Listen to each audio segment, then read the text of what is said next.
Thank you all for joining us this afternoon on this extraordinary day as we welcome President Joe Biden back to Pittsburgh.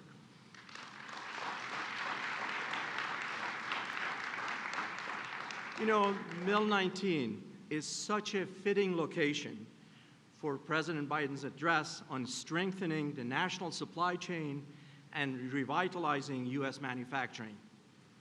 This iconic structure represents both the storied past and the reimagined future of American manufacturing.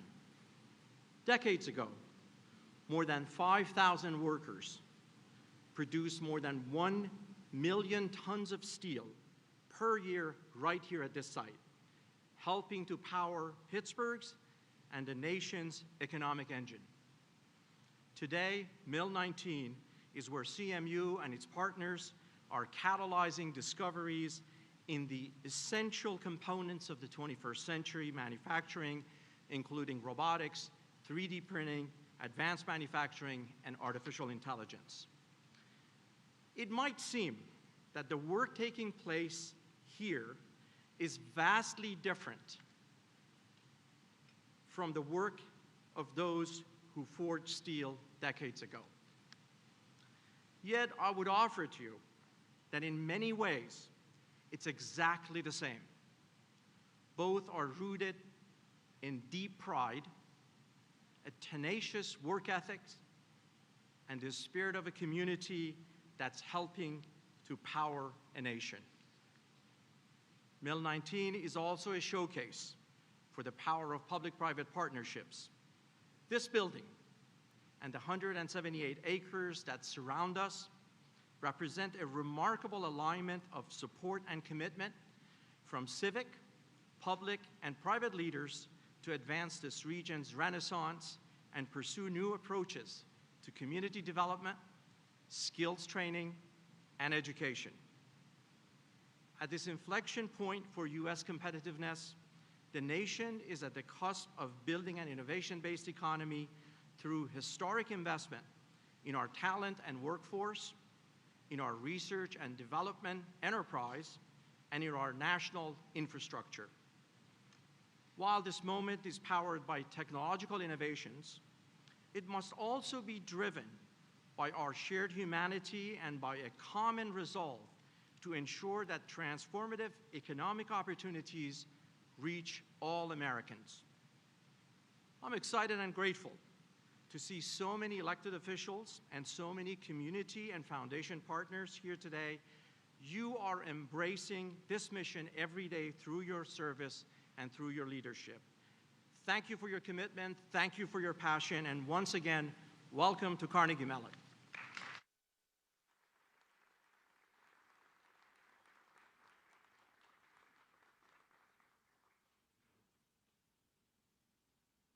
Please welcome Secretary of Commerce Gina Raimondo.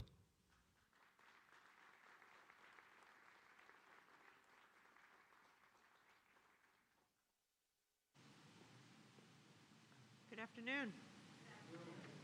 Good afternoon. Before I make my remarks, I would just like to acknowledge everybody impacted by this morning's bridge tragedy, and our thoughts and prayers are with them, and big thank you to the first responders who did a fantastic job.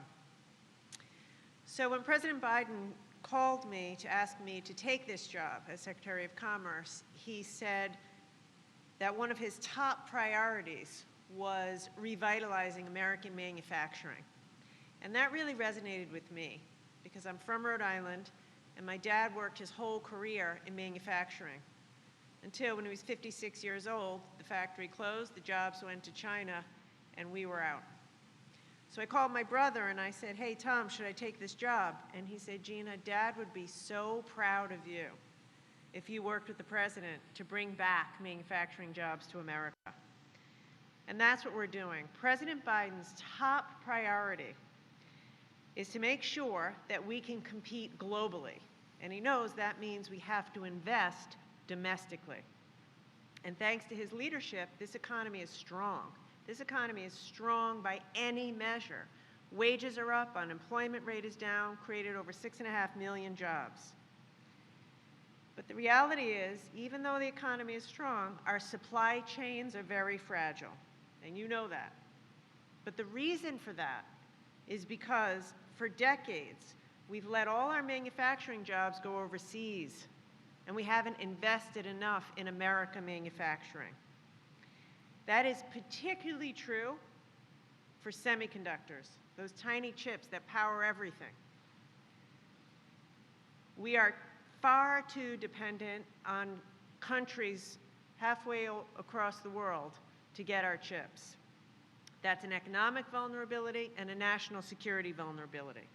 And the fact of the matter is, and the President says this all the time, we can't have a strong economy and a strong country unless we get back into the business of making things in America.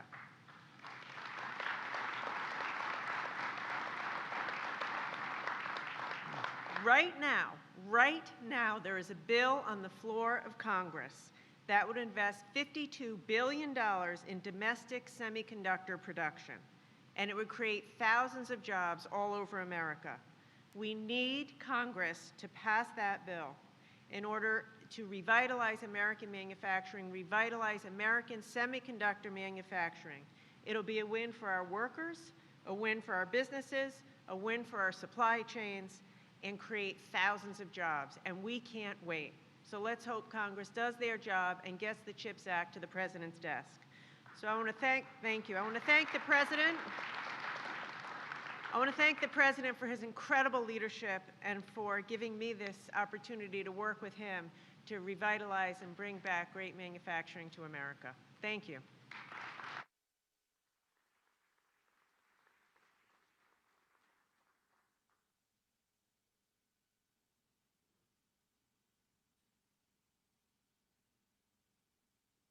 Please welcome the Governor of Pennsylvania, Tom Wolf.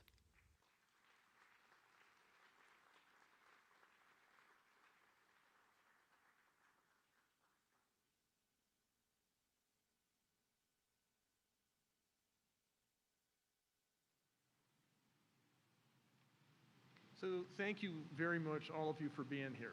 This is really great to have the President of the United States visit Pennsylvania. Actually, there are two really great reasons for him to be here and that we want to welcome him. First of all, to come back to his home state. That's right, Joe Biden is a native Pennsylvanian. And I hope you do, but I know I take credit for President Joe Biden being the second president of the United States who hails from Pennsylvania, so we're proud of that. But I'm also proud that he's chosen Pittsburgh to come back and highlight manufacturing. Pittsburgh is a story about the resurrection of manufacturing, what we can do in this country if we focus on investing in the things that make manufacturing great. That's what made this place great in the first place, and it's making it great all over again. And its investment in the high-tech things that we saw today, that's going on at Carnegie Mellon University, that is really, really important. Let me point out one other thing. I just have a few comments. Before we came here, all of us toured the Forbes Avenue Bridge. It collapsed. We need to invest in high-tech manufacturing. We need to make sure that we bring manufacturing back to the United States. And we need to invest directly in manufacturing, but we need to invest in our infrastructure as well to make sure that things like the Forbes Avenue Bridge don't happen. That was a real tragedy. It was a tragedy because people were hurt. It was a tragedy because a real thoroughfare in Pittsburgh was lost for a time. The Commonwealth is working already to put it back up, but it's going to take time. But it's a real tragedy because it could have been prevented. Had we done what we're doing here, investing in manufacturing, had we invested in our infrastructure, we would have been more productive because bridges like that would not have fallen down. So I applaud President Biden for his leadership, not only in bringing manufacturing back to the United States, places like Pittsburgh, but in trying to make sure that we do what we have not done for too long, and that is invest in infrastructure. So thank you, President Biden, for coming to Pennsylvania. Thank you for your leadership in investing in manufacturing, and thank you for your leadership in investing in infrastructure. You are investing in the people of the United States. Thank you very much. Please welcome Mayor Ed Gainey.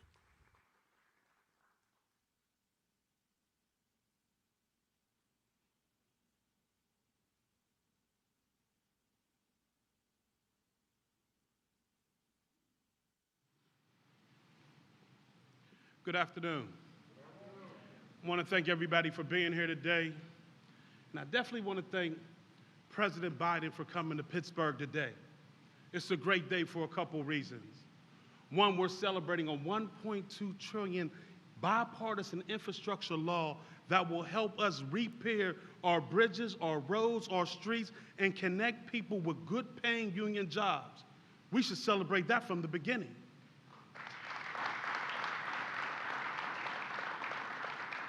And secondly, let's really thank CMU for doing all they're doing to just revamp manufacturing in this region. And thank President Biden for coming here and investing in manufacturing in a way that is going to prepare us to be victory in the 21st century. For that, we are honored, and we definitely thank CMU and the President for that amazing, amazing feat.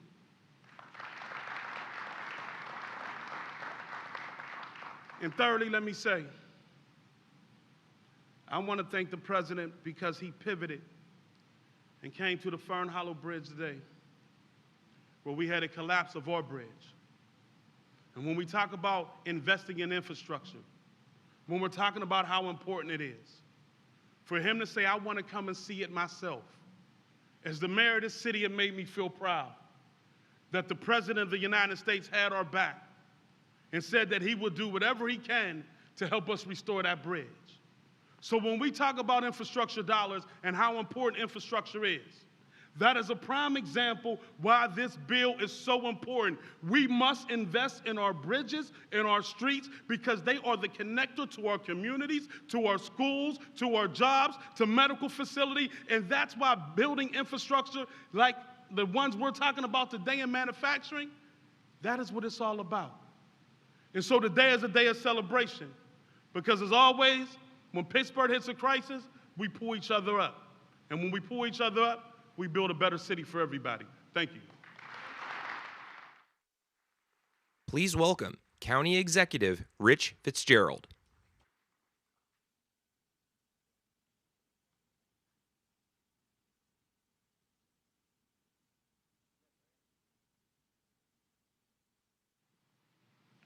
Thank you all for being here today, and especially thank you to President Biden, not just for what you're doing on the $1.2 trillion infrastructure bill, but what you have done over the last year.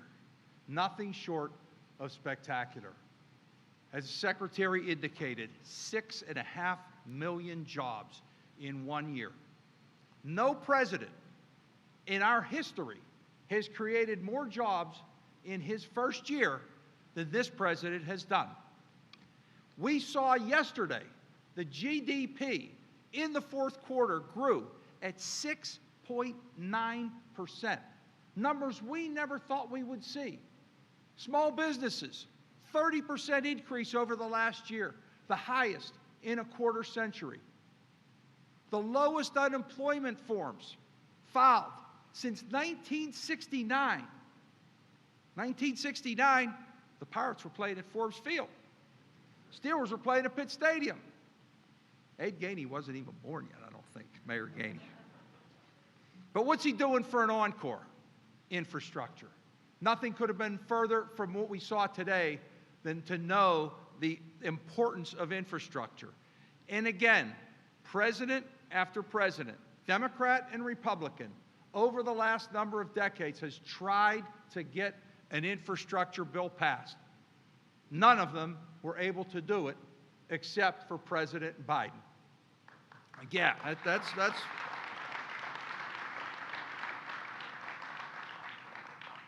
And I want to thank our congressional delegation for doing just that. Senator Casey, you're going to hear from next.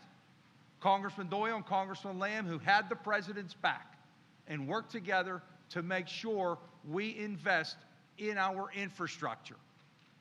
We needed this bill so badly, and we've needed it for years, and we need to be proactive. And I know, looking out into this crowd, we have a few Steeler fans who understand football. And in football, if your team is in last place and only wins 1 or 2 games, you fire the coach. We don't do that in Pittsburgh because our coaches do pretty well. They learned how to do that in Cleveland and Detroit. No, I better not say that too loud in front of people. But the last administration lost more jobs than any administration in our history, even more than Herbert Hoover. So what did we do? We fired that coach. I'm not going to even mention his name. And then we hired Coach Biden. And Coach Biden has done all those things that I have talked about. And the other thing that Coach Biden has done, President Biden has done, is he has not forgotten Western Pennsylvania. He continues to come here. He continues to come invest in us and invest in our future. And for that, we are very grateful. Thank you, President Biden. Please welcome Senator Bob Casey.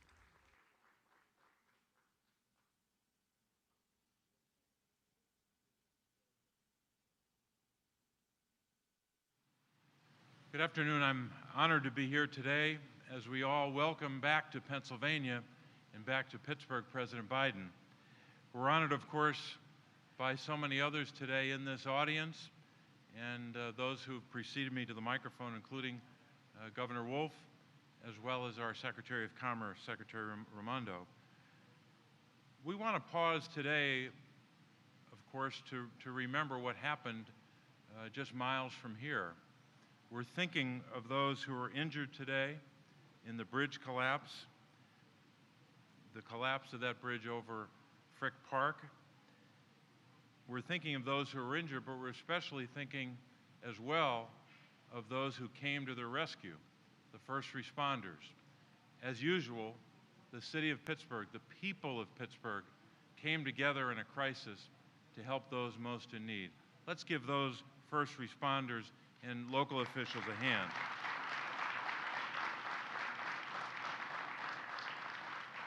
I don't think I have to tell anyone here the story of Pittsburgh. You know it better than I do.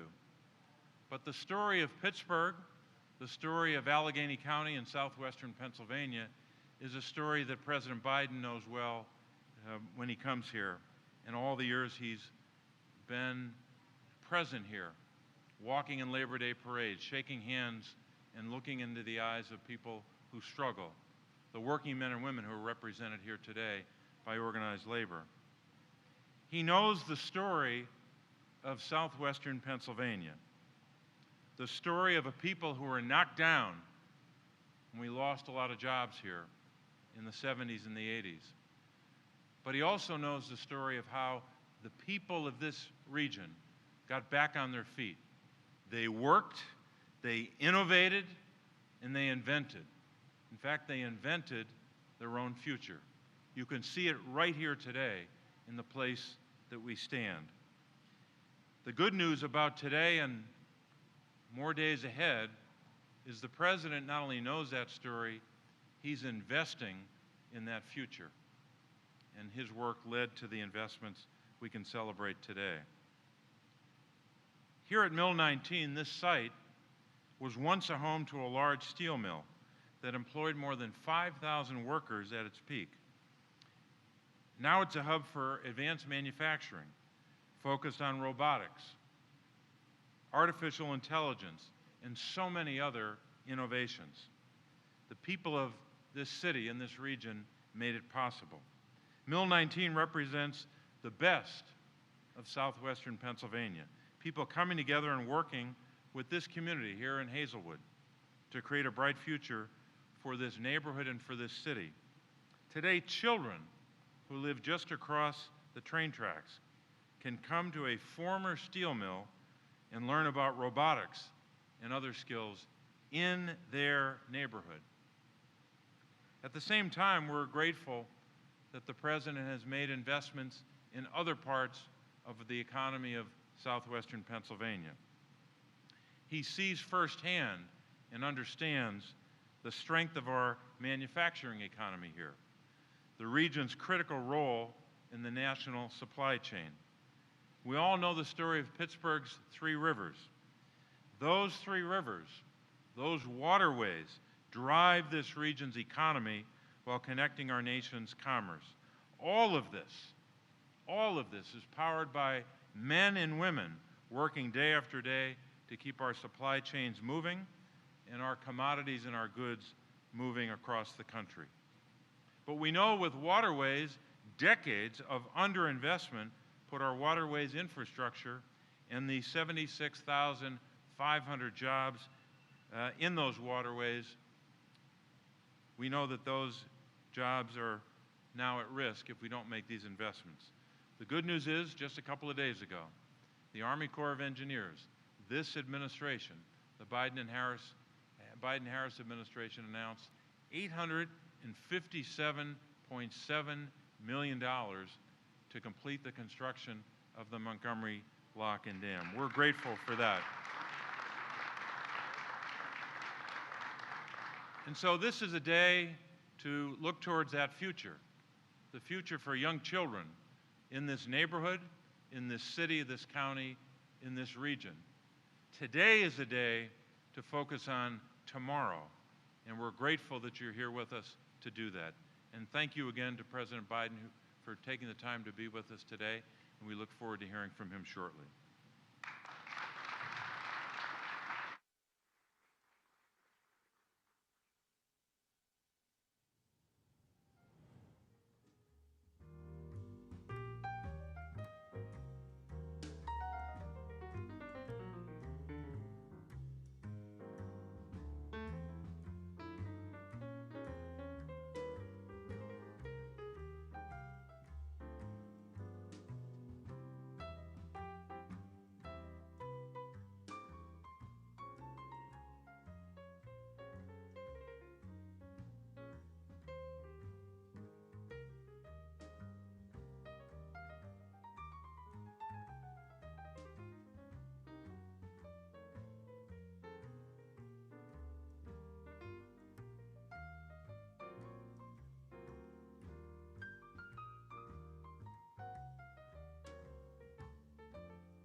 Please welcome the President of the United States, Joe Biden, accompanied by Jojo Burgess.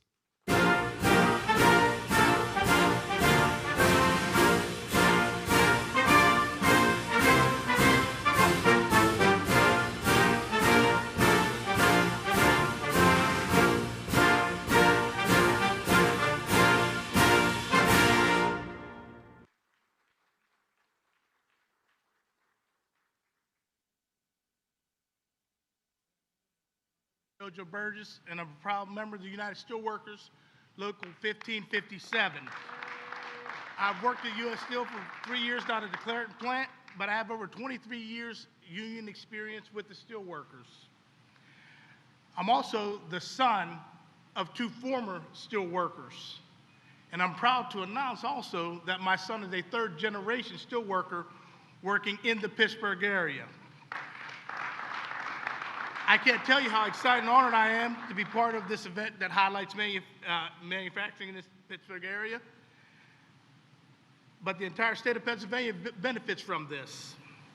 A big part of my job at U.S. Steel is training new hires to work on the coke batteries, which is a vital process involved in the steelmaking process.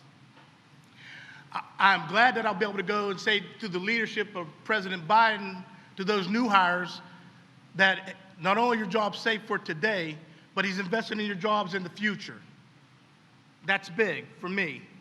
Also, I'm a veteran, a Desert Storm veteran. I can go to my fellow veterans and say, listen, this president is invested in us also by making sure that there are jobs available for veterans coming back into society to be part of this growing economy and manufacturing boom, So I'm beyond grateful to President Biden for his leadership in getting the Investment Jobs Act passed. It was a victory that was long overdue, and this manufacturing in this country will benefit from it. So again, thank you, Mr. President. The investment bill makes industries like mine and steel very, very important again in this country. I have to talk about this Pittsburgh region because, again, I say I have 23 years experience in manufacturing in this region. I'm going to pause a second, again, like the others did, and talk about the infrastructure and what happened today in the city of Pittsburgh. My thoughts and prayers are with all the people that were affected by that. But I have to admit, this region, the Pittsburgh region, benefits from this act for several reasons. I can look at my experience down at U.S. Steel. Everyone hears steel, but one thing that they don't know is part of the infrastructure comes out of our Edgar Thompson plant. The slag that is used there is used in the paving of roads and helping to help the infrastructure in commerce and getting trucks and stuff across this country. Also, when we talk about the steelworkers supplying America, that's no lie. Just right here in southwestern Pennsylvania, I could think about the different locals and the different people that I've worked with and come in contact with. The local down in Canonsburg, where we do our pots and pans, world-renowned all-clad metals. My son works at a place called International Paper. We box the stuff that we got to ship around this country for people to be able to move their goods. A place that I worked at for years, Pennsylvania Transformer. They make power transformers that deal with the infrastructure of providing electricity to this country. So again, we appreciate all that this president's leadership has done to bring manufacturing back to this area. So it is now it is my utmost privilege to introduce a man who has made it a point to be a champion for workers, for unions, and for a generation to come, President Joe Biden.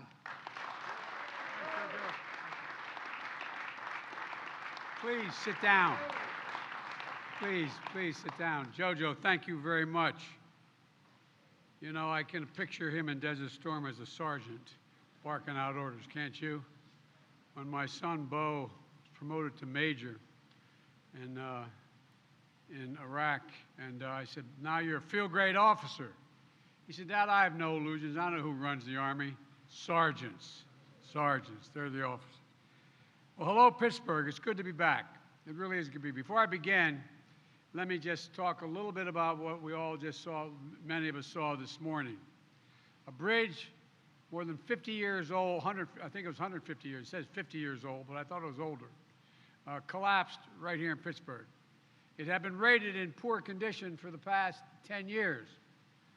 What you all know, if you don't, you should know, there are another 3,300 bridges here in Pennsylvania, some of which are just as old and just as decrepit condition as that bridge was, including here in Pittsburgh, the city of bridges. I've been coming to Pittsburgh a long time. I'm a Pennsylvania kid. I was born and raised the first part of my life in Pennsylvania, and I've been to Pittsburgh a lot.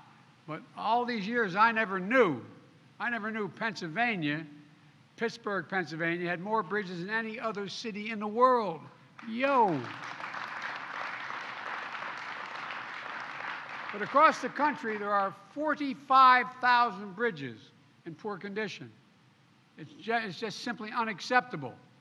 That's why your governor and your members of Congress, your mayor, have been saying for years, we have to do something about this.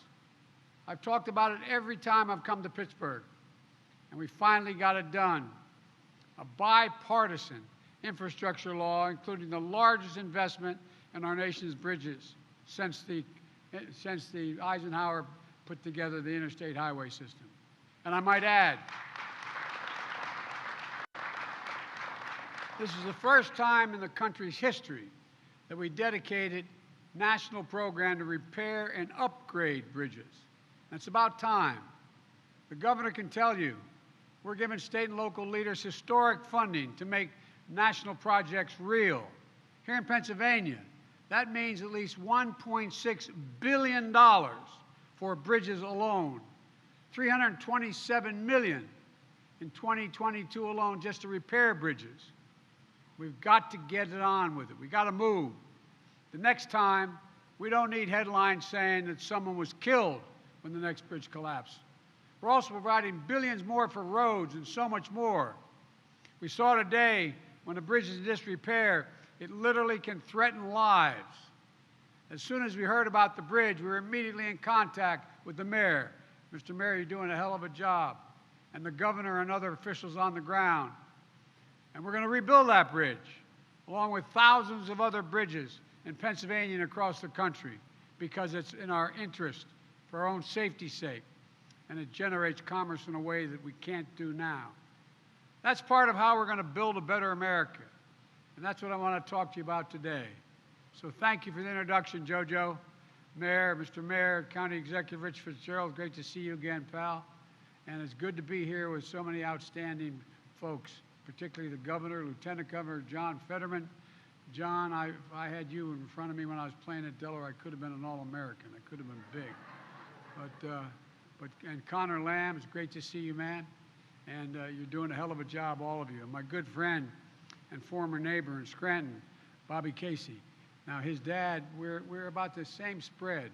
His dad was as much older than me than I am than Bobby, but I lived in North Washington Avenue. You notice they changed the end of the road name. It's the Joe Biden way now. You know? No, really, you see that? I shouldn't say this. I'm going to get in trouble in Delaware, Mr. Secretary, but the first thing I asked out of the election results, I said, how did I do in Scranton? I won every precinct. And so I used to drive up Route 81 all the time to get, not just to get Scranton, but get up to Syracuse when I was at Syracuse Law School. And the entrance to go get to Scranton off 81 is the Joe Biden Expressway. So I'm coming home, Bobby, I'm coming home. But look, all kidding aside, I want to thank our Commerce Secretary, former Governor Gina Raimondo, for joining us today. And I want to thank Congressman Mike Doyle, who couldn't be here today, but who's done so much for this district. Nearly 3 years ago, I began my campaign for president right here in Pittsburgh, first major stop I made. I said back then I was running to restore the backbone of America, the middle class. It's time we began to build this country from the middle up and the bottom out, so that I've never known when a wealthy person didn't do well when the middle class was doing well. We always do better when ordinary, hard-working people have a shot. After I accepted the party's nomination in August of 2020, I came to Mill 19 for my first major campaign stop. And I laid out my vision to build a better America with better pay, greater dignity for the working people who are the ones who built this country. I often hear about who built the country. Guess what? The middle class built this country, and unions built the middle class. And folks, making it in America with American manufacturing and easing the financial burdens on millions of families, that's the same vision I laid out once again when I was here in Pittsburgh, the first stop I made after I was sworn in as president. Now, after my first year, I wanted to come back to Pittsburgh. This is my third time here in this facility. And to take stock of what we've accomplished together and look forward to the extraordinary opportunities that lie ahead for Pittsburgh and America if we continue to do our job. From day one, every action I've taken to rebuild the economy has been guided by one principle: make it in America, like we used to. No one knows that better than all the folks here in Pittsburgh, and that's why it matters so much. Making it in America is what built this city, the Steel City, the arsenal of democracy during World War II, when Pennsylvania generated as much steel as Germany, Japan, and Italy combined right here in the city of Pittsburgh.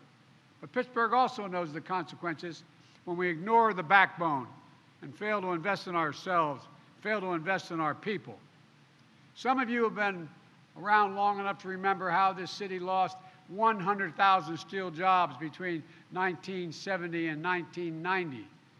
I was raised when I moved from Scranton. My dad didn't have any work, and we moved to Claymont, Delaware. Used to be an outfit called Worth Steel. There were over 6,000 steel. The town was a company town. There's not a single steel worker there now. By the 1980s, more than 3/4 of Pittsburgh's steel capacity had been shuttered. You or your parents remember what you felt like in your neighborhood. It didn't feel good. The painful ripple effect it had. Jobs lost, families ripped apart. So you know that to build a truly strong economy, we need a future that's made in America. That means using products, parts, materials built right here in the United States of America. It means bringing manufacturing back, jobs back, building the supply chains here at home, not outsourcing abroad so we have better jobs and lower prices here. It means betting on America's workers. And it takes the federal government that doesn't just give lip service to buying America, but actually takes action. That's the approach I've taken from day one. And now we're beginning to see the results. We learned this week, after my first year as president, the United States had the fastest economic growth in nearly 4 decades, along with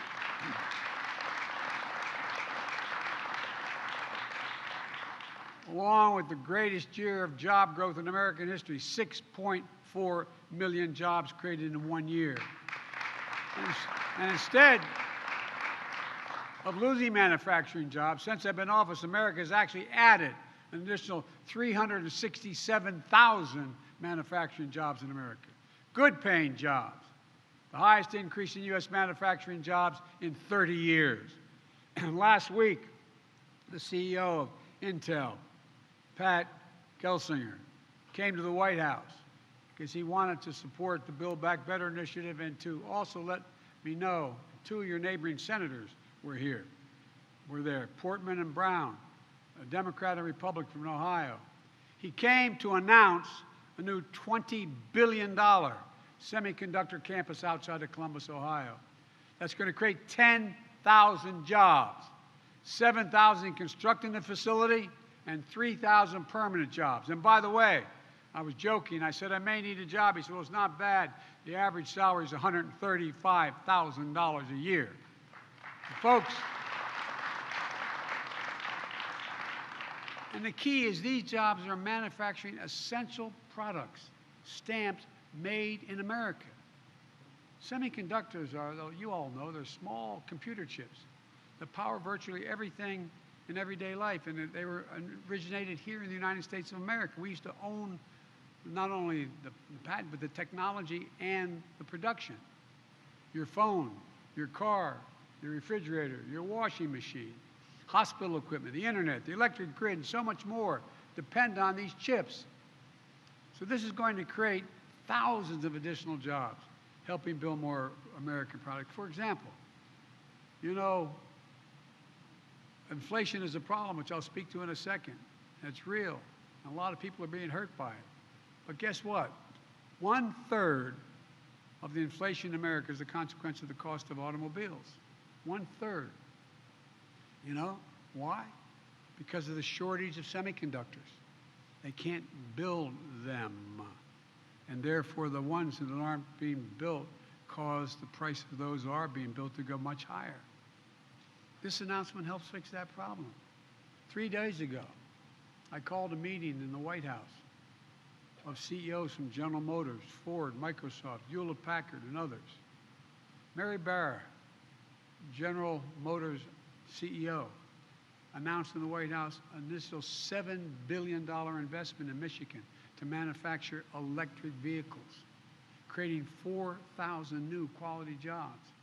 That's on top of the announcement made by CEO of Ford, Jim Farley, last year, investing $11 billion in electric vehicles, creating 11,000 new jobs.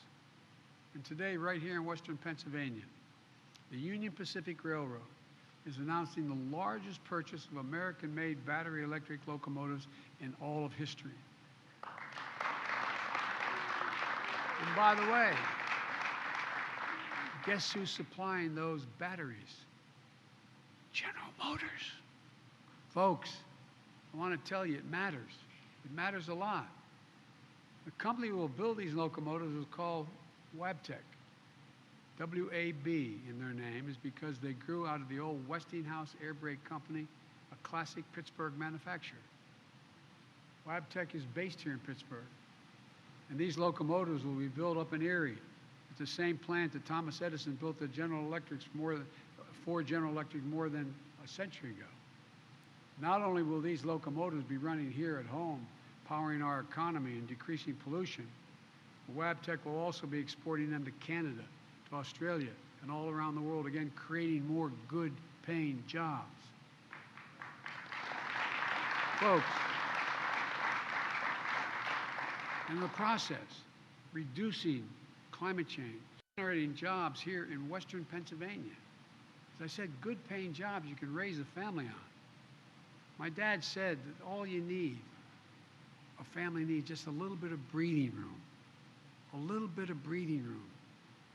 And so many people don't have it now. But it also means something else. It means that right here in Pittsburgh, the future is being built on the foundation of this city's storied past. An announcement like this doesn't happen in a vacuum. The manufacturing resurgence we're seeing today is no accident.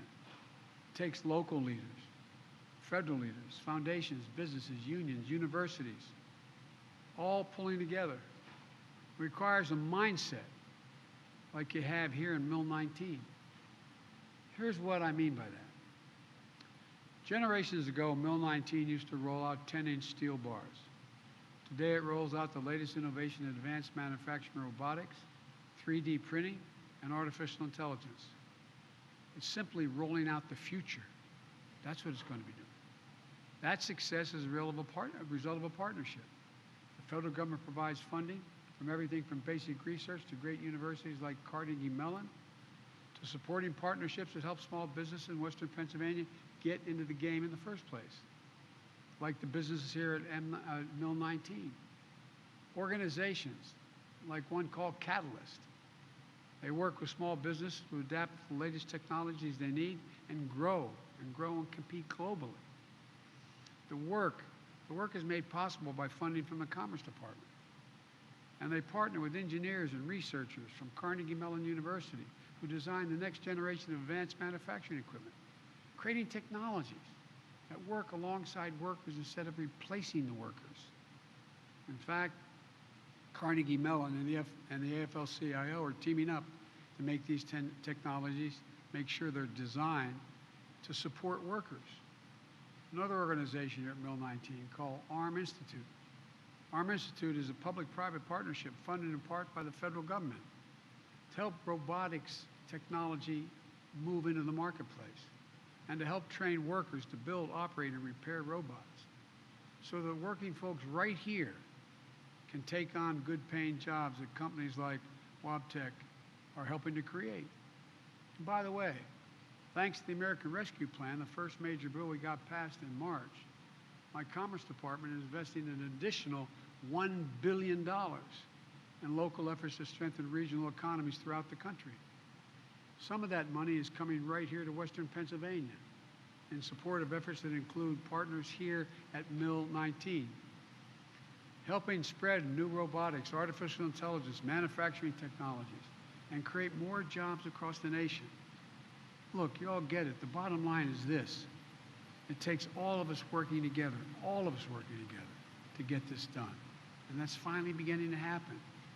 When the federal government invests in innovation, it powers up the private sector to do what it does best, creating incredible new technologies, new industries, and most importantly, new jobs, good-paying jobs. These are the kinds of investments and partnerships that help us build a made-in-America future. We can't slow down now.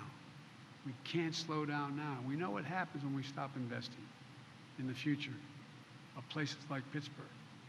Decades ago, we used to invest 2% of our gross domestic product in research and development here in America. Let me emphasize that. Research and development. Today, we invest less than 1%. The United States of America used to be ranked #1 in the world in investing in the future. Now we rank #9 in research and development. China was #8 3 decades ago. Today it's #2. And other countries are catching up fast. But we can and we must change that trajectory. We have an opportunity ahead of us right now. The House and Senate, the United States Congress and the United States Senate are working out a bill that's going to provide an extra $90 billion for research and development, manufacturing all the elements of the supply chain needed to produce the end products. This should help create more partnerships like the ones you have right here in Mill 19. Secretary Raimondo, former governor of Rhode Island, she's been helping lead this effort. She knows what it takes. And my expectation is this will continue to be a bipartisan effort, God willing, just like the infrastructure law. And by the way, regarding the infrastructure law, we brought together Democrats and Republicans, being led by Senator Casey and Senator Lamb and other members of your delegation here, the Democrats, along with Republicans, to do something about infrastructure. Now, just 74 days after signing that law, we're already making tangible differences for highways, ports, airports, rail, high-speed internet, clean air, clean water. That includes $1.6 billion over the next 5 years for Pennsylvania to repair its bridges. As I said earlier, there are more than 3,300 bridges across Pennsylvania and over 7,500 miles of highway in poor condition. It also means jobs, replacing lead water pipes, so families in 10 million homes and in 400,000 schools and child care centers can drink clean water, not lead-based. Jobs.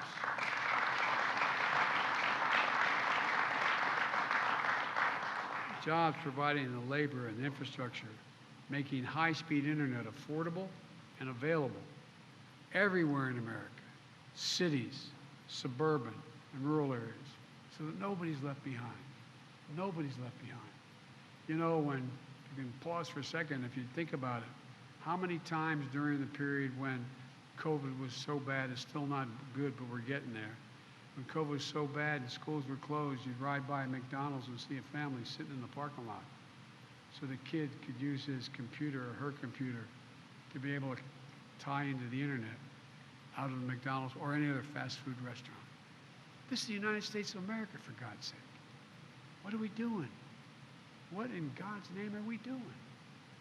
We've announced major investment of $858 million to modernize the Montgomery Lock in northwest of Pittsburgh here.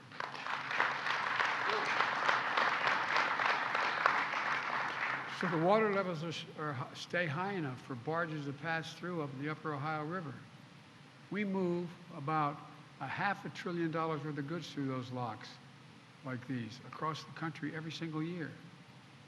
When they're not working, it creates choke points. Barges break up. Goods don't get to where they need to go. Bob Casey's been on my back about this for so long. As we get this Montgomery Lock project done, I think we should call it the Casey Lock. I mean,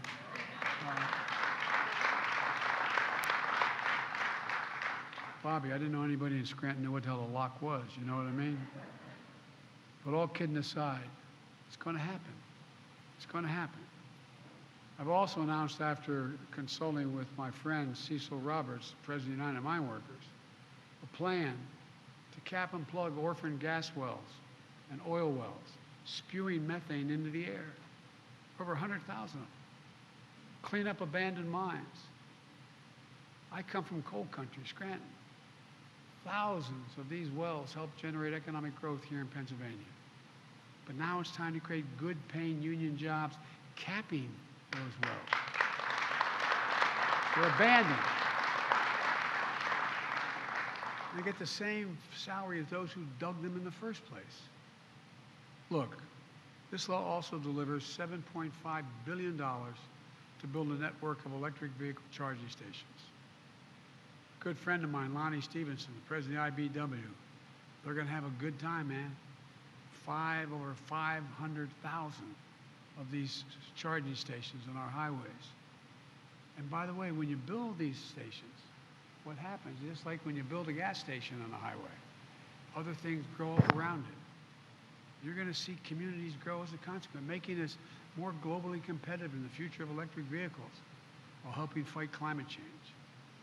And folks, here in Pennsylvania, you all know best the cost of inaction when it comes to climate. Extreme weather costs this state $10 billion over the last decade. $10 billion.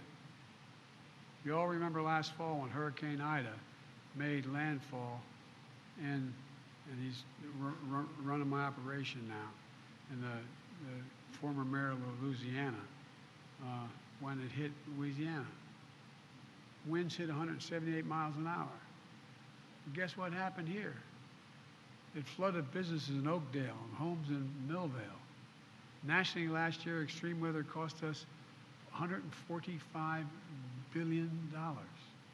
That's what it costs the American public. And extreme weather is not going to ease up on its own. We have to be ready. That's why we're investing in our resilience, building roads higher when we rebuild them, our levees stronger, our power grids more durable so they don't get blown down and cause massive, massive, massive wildfires, to withstand the increasing ferocity of extreme weather. You know, I went all over the country last year visiting these sites, flying over vast, vast stretches of land in West, in Oregon, in Washington, in Idaho, looking down from that helicopter and seeing nothing but barren, barren land. You know, more timber, more housing, more businesses burned to the ground last year in the United States than the entire physical size of the state of New Jersey, from the New York state line down to the Delaware Bay. That's how much burned to the ground this last year. All of these investments in making it American, research and development, infrastructure, are really about one thing: empowering more cities and more towns to do what you're doing right here in Pittsburgh, transforming yourself from being told you're a city without a future to becoming the city of the future. Think what your kids are going to have with this leadership you have in front of you here. 15 years from now, here in Pittsburgh, we're going to lead the world again. It's not hyperbole. It's a fact. Where, instead of shuttering factories along the Allegheny River, we're going to now talk about, not Steel Row, we're going to talk about Robotics Row. 3-mile run with some of the world's most innovative businesses. A place where the future is being written, where families can have good paychecks, good homes, a future, and a little bit of breathing room. The story we have kept writing here in Pittsburgh, you keep writing in communities all across the country, is the one you've begun. But we can't slow down, folks. We need to ease the burden on working families, making everything more affordable and accessible to hardworking people. That's what my Build Back Better plan is all about. That's why those major corporations came to the White House asking to see me to tell me they supported Build Back Better, even though it was going to increase their taxes. Going to increase their taxes. This plan will not cost the American people a single penny beyond. No one making less than $400,000 will pay a single additional penny in their taxes. And it reduces the deficit. And 14 Nobel laureates in economics wrote to me telling me that it would also diminish the impact of inflation. Take child care. How many families in this town can continue to afford to pay $14,000 per kid for child care? Well, the plan I have cuts that in half for most families, helping with their budgets, helping millions of parents, especially women, go back to work. How many of you know anybody who has type 1 diabetes? They need insulin. You know how much it costs to make that insulin? Less than $10. You know how much it costs on average nationwide for a monthly supply of insulin, which you needed every single month? $656, as high as $1,000. Imagine being the parent making the minimum wage or twice the minimum wage and having a child with type 1 diabetes, knowing that if you can't, and have no insurance, knowing if you cannot get that money for the insulin, your child may die. In addition to your child, it strips you of your dignity, damn it. Can you imagine looking at your child and you know what they need and not be able to do it?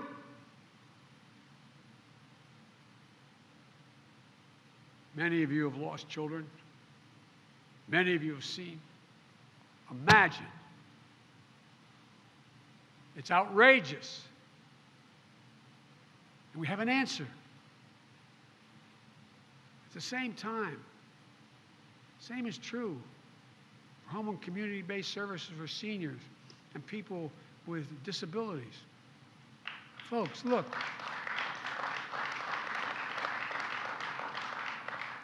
What's the one thing if you a lot of you are part of the so-called sandwich generation.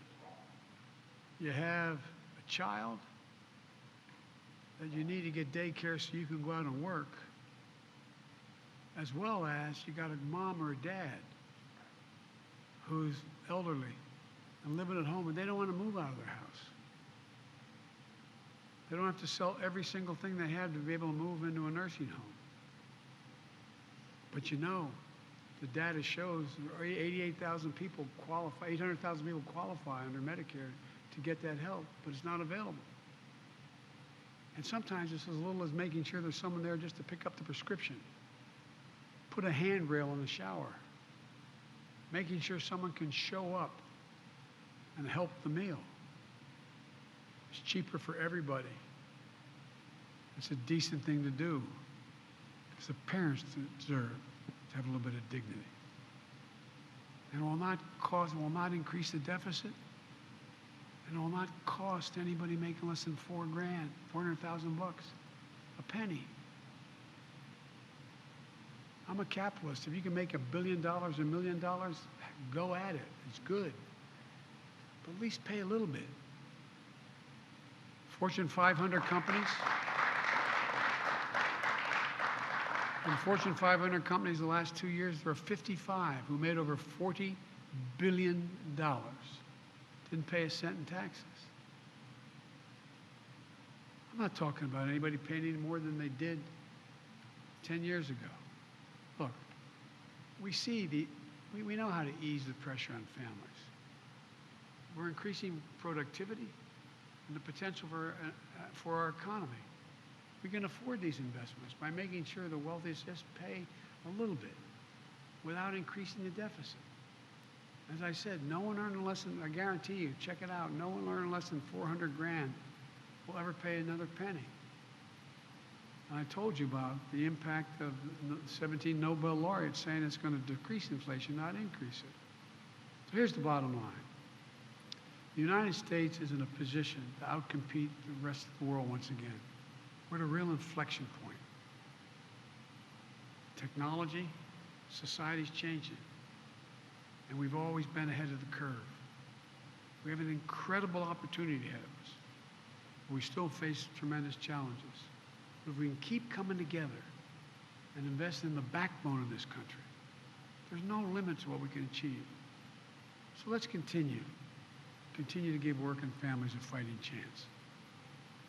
Let's keep investing in the future of every city and town in this country. Let's face the challenges head on. Let's keep building a better America because it's totally, completely within our power. I promise you. I promise you. It's about time we stop fighting. It's about time we start working together again. Thank you for your consideration for what we're talking about. We can do an awful lot. Thank you, thank you, thank you. Thank you. Yes, thank you. Folks, a guy who's helping all those vets coming back is the head of the VA, Dennis McDonough. Dennis, raise your hand, pal. Let him know who you are. He's back anyway. We'll get him. We'll get him. But there's a lot going on, folks. God bless you all. May God protect our troops. Thank you.